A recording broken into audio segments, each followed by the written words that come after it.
Is anyone filming this?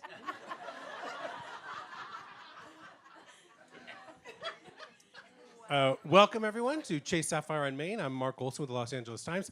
Thank you so much for being here for our conversation today about the movie Downhill. And so joining us from the movie, we have the directors and co-writers, Nat Faction and Jim Rash.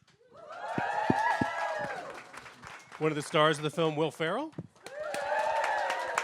Star and producer of the film, Julia Louis-Dreyfus.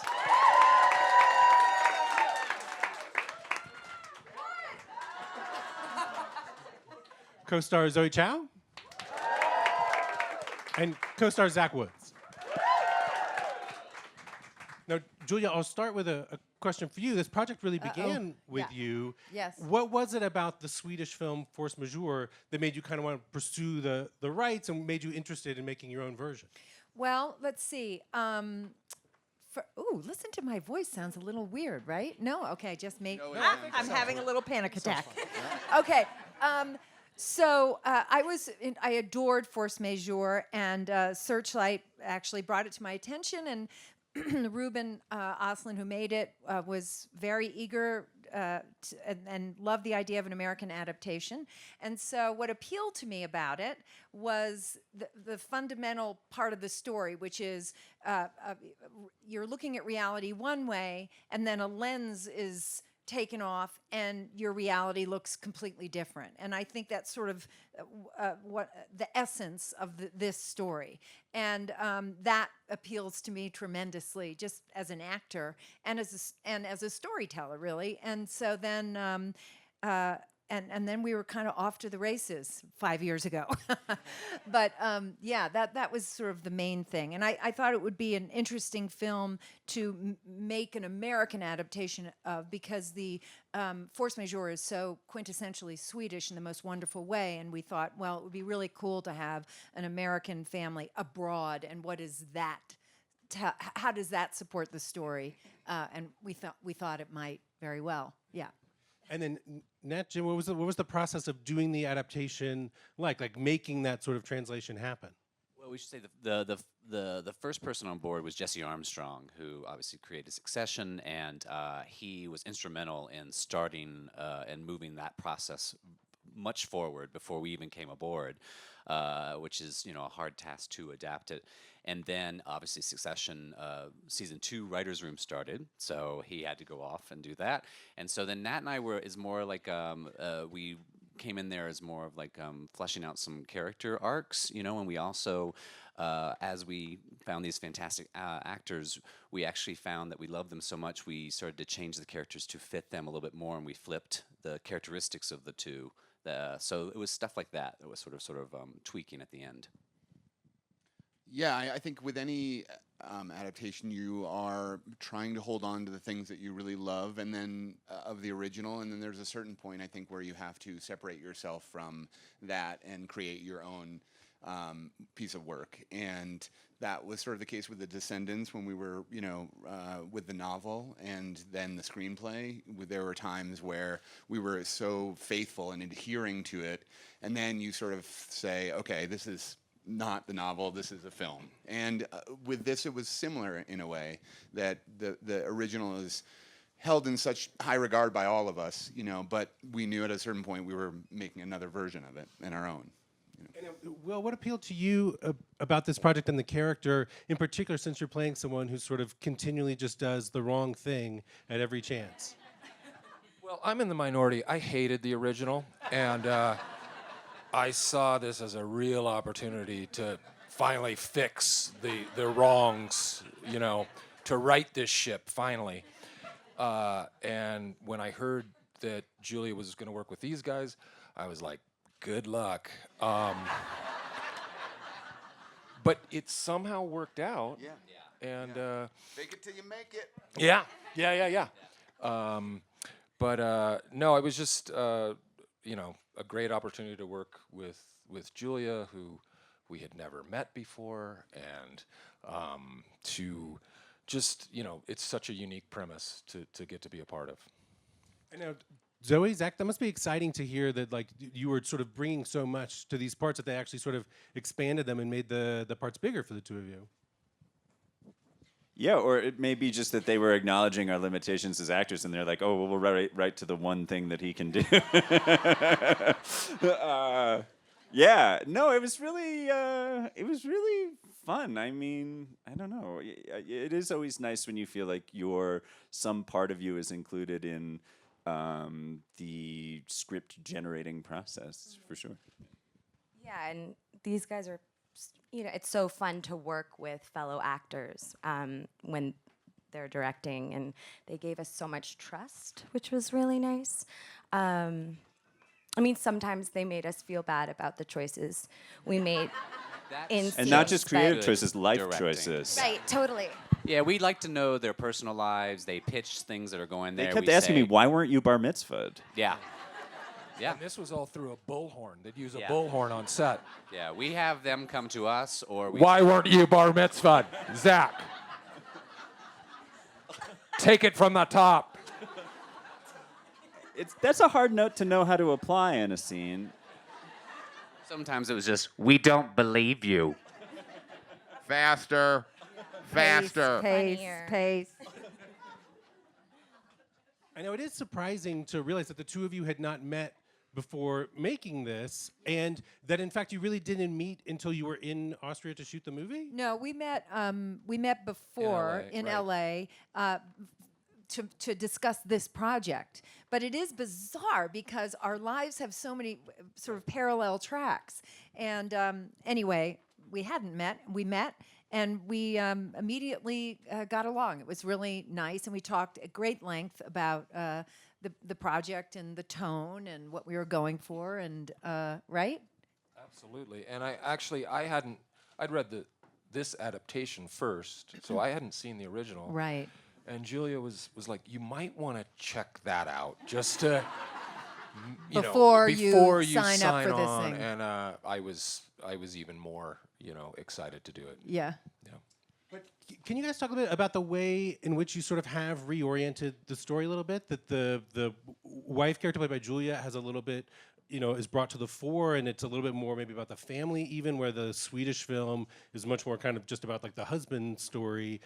Can you talk a bit about the process of reorienting the story like that? Well, I think that was important to us, to open up the story a little bit for our version in the sense of adding Billy's point of view, which is Julia's character, to this, because we really wanted to, muddy it a little bit, at the same time, because obviously Force Majeure concentrates on this cowardice, a man questioning masculinity, and all these other. Sorry, that happened in my past, and I went back into it, and I saw it, and I saw my uncle saying "run," and it got weird, and I know it feels like that was just 1 second, but it was like an hour in my mind. Wow. Sorry, Jimbo. Uncle Frank. Back to my fantastic answer. The square dance class will be done up above in like it is okay. they have 5 more minutes. No, I signed up for the Alaman 3:30. left. Bow to your partner. I forgot where I was.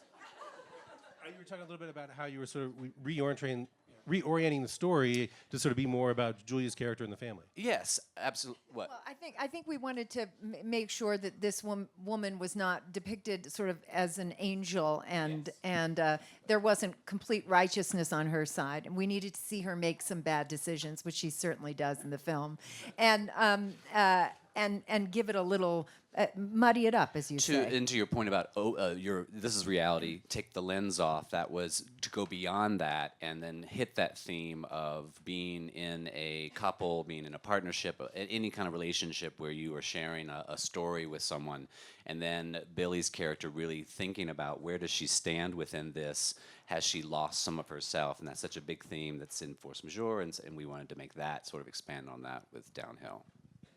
And now, as with the original, I mean, the movie, it walks such a fine line between having these more kind of serious emotional beats and being quite funny.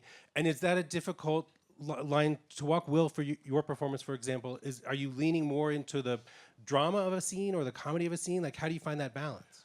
We've been talking about this the last couple days, and I don't think Julie and I approach comedy any differently. You know, it's all about truth. It's about committing to the character, regardless of how outlandish the character may be or the premise. So, yeah, it was just.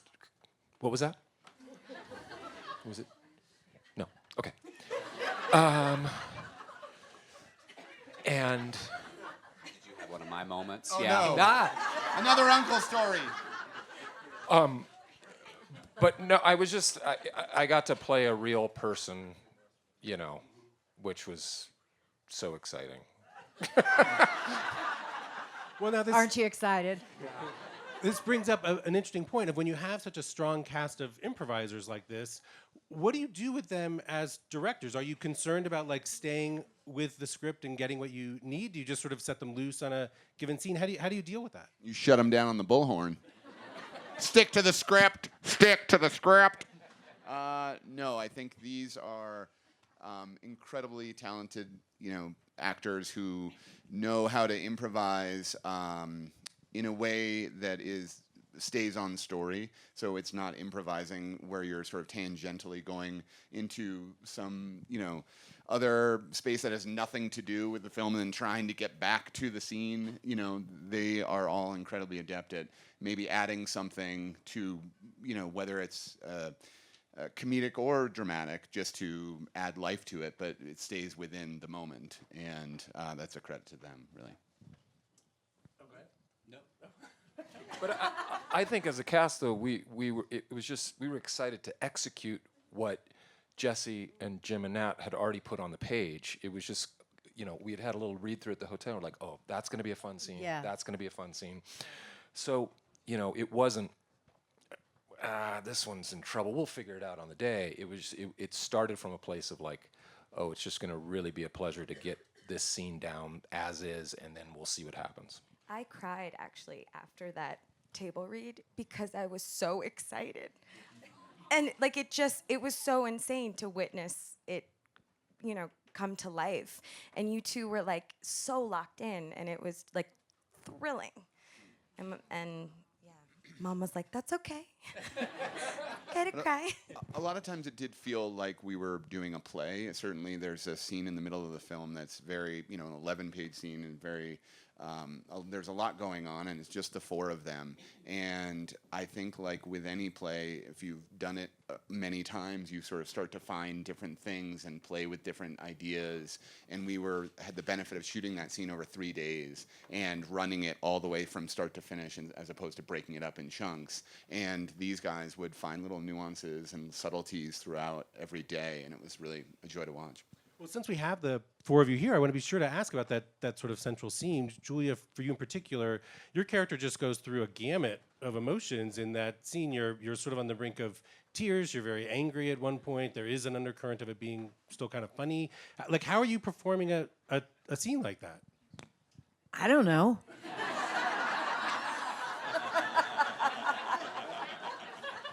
Pulled that one right out of my ass.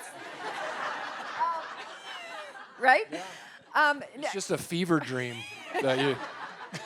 Yeah, exactly. Yeah. No, it was absolutely thrilling. It was pretty daunting, to be honest with you, because it did require a lot of brain work. And in fact, we had to go back and get a certain shot after we thought we had finished all of it. And these guys came up to me and said, "Hey, everything's great. But we need to redo the whole scene on your side again." And that was kind of terrifying. And I had to go into this into a little back room and kind of try to steel myself. But it turns out that was the take we used. To add to that, yes. So it was. We had so much coverage for that thing, but we had been able to basically flip the room, so we were crossing the lines and stuff. So we wanted to make sure to protect ourselves when we were editing, and so we just needed 2 takes, and we told them both we're just going to do 2 takes over your shoulder just to have it, and those takes in the movie are all what's in there. In other words, that take is the entire thing we used on that day that we just picked up 2 more takes. We used the whole thing. And that showed that it had evolved because it was already great. But then something happened and it evolved into this little deeper place that Yeah, we that- had this luxury of doing it for 3 Yeah. days, and yeah. And you really used the anger that you felt towards us and infused that in the scene. Well, you that know. was a no-brainer, right? Yeah. we put a picture. You did of that our- throughout the entire shoot, though. Yeah. Yeah. It My was- secret. A lot of the calculation of how much per diem I was getting as my internal monologue through a lot of that scene. Sorry, Zach, you were going to say. I think it was such a weird cocktail of feelings because these guys are creative heroes of mine, so I really look up to them. But then from the character's point of view, they're in such free fall. So it's a weird thing to simultaneously feel admiration and pity for the same faces. And I also think that was something that I really loved that scene because I think in terms of it being an American remake, someone was telling me recently that Americans are only allowed to suffer in retrospect. So you could be like, "Oh, I had a really hard year, but I'm doing great now, and I'm on it." And you always have to put your misery in the past tense, and you have to sort of perform your well-being for each other endlessly. And so to be in a situation where an American couple, the wheels are coming off in front of another American couple, it's a sort of violation of our code of winnerness. And being able to watch that, I thought was really, it was just an interesting, sort of uniquely American thing, I I think you should go on the road and do like talks, self-help talks to people, and maybe like a podcast. I think this guy's incredible, don't you? I do. I'm gonna buy into that. And now another one of the central scenes in the movie is, and it was the most famous scene in the original, is the avalanche that happens. And can you talk a little bit about shooting that? Like, how difficult was it to shoot the avalanche scene? By the way, keep in mind, avalanches were hitting all of Austria at that time. And we were in the one zone where for some reason it was okay. Yeah. But anyway, sorry. Yeah, they had gotten a ton of snow, crazy amount of snow.